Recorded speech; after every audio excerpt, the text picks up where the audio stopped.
So, what on earth does the future of artificial intelligence have to do with, of all things, shipping containers?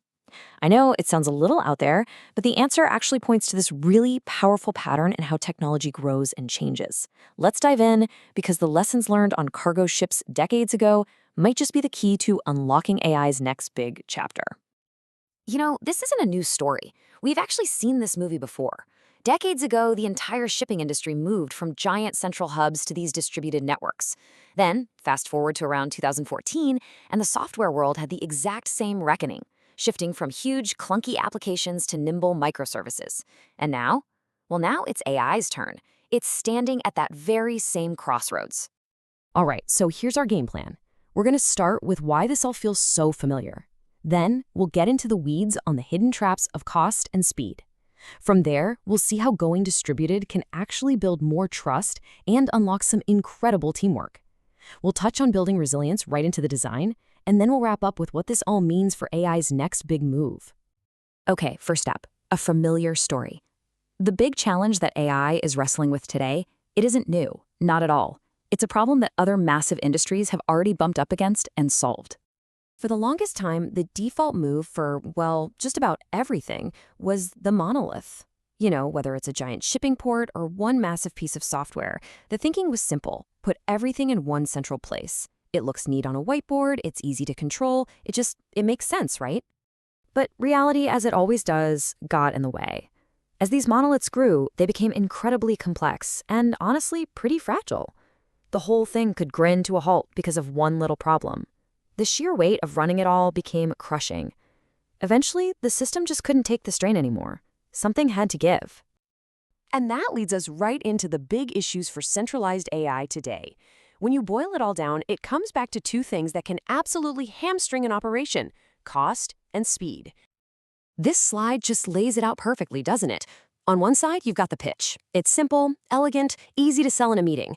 But then there's the reality. It's a massive burden. We're talking fortress-level security, a nightmare of compliance rules in different places, and a budget that just goes up and up and up.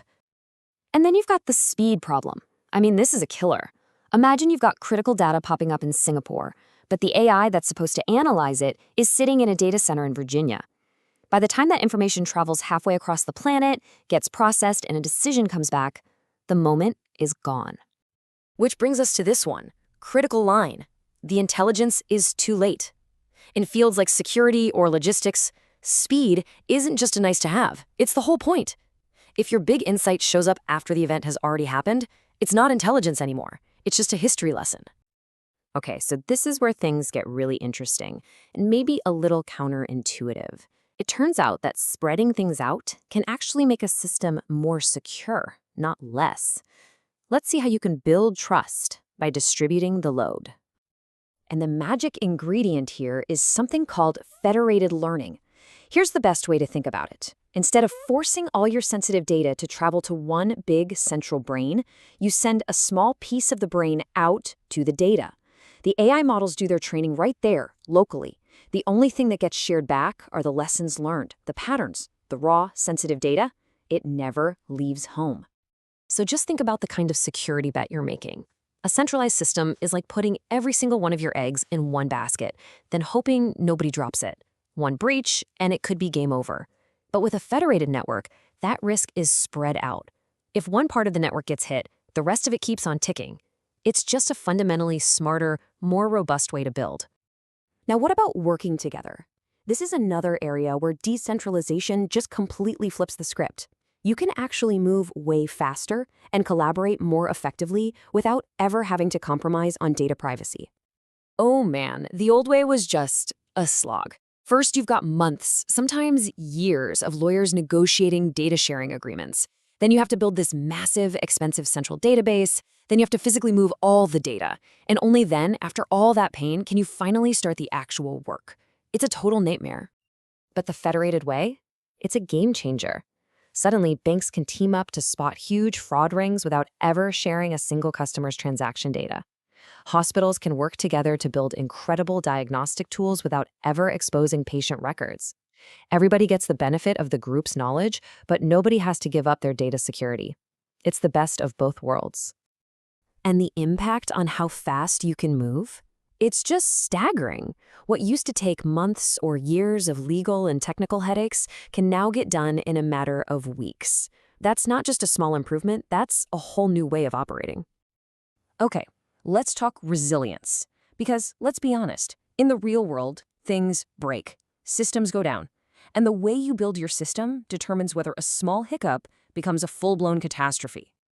With a centralized system, you're always living with that single point of failure. It's like the whole operation is balancing on the head of a pin. If that one data center has an outage, if that one database gets corrupted, your entire intelligence system goes dark. Poof. Gone. A federated network, though, is built for the real world. It expects things to go wrong. So if one data source goes offline, the damage is contained. It's firewalled. The rest of the network just keeps humming along, learning and sharing intelligence. The system is strong, not brittle. So where does this leave us? What is AI's next move? Well, the most important thing to remember is that this isn't about centralized is bad and decentralized is good. It's about choosing the right tool for the job. And this really sums it up perfectly. Look, if you've got a project with simple needs, a scale you can handle, and easy compliance, centralization can be a great, straightforward choice. But when you're dealing with sensitive data, when every second counts, and when you need to collaborate without giving away the farm, decentralization isn't just a better option. A lot of the time, it's the only option. If you take away just one single idea from all of this, let it be this one. This is the new paradigm. Instead of trying to pull all the world's data into one place, we send the intelligence out to the data. Data stays home, intelligence travels. You see, this is so much more than just a tech trend. It's a fundamental shift in how we can solve problems together, safely, securely, and at a speed we've never seen before. It revolutionized shipping, it transformed software, and now it's AI's turn. So the real question, the one I want to leave you with, is this.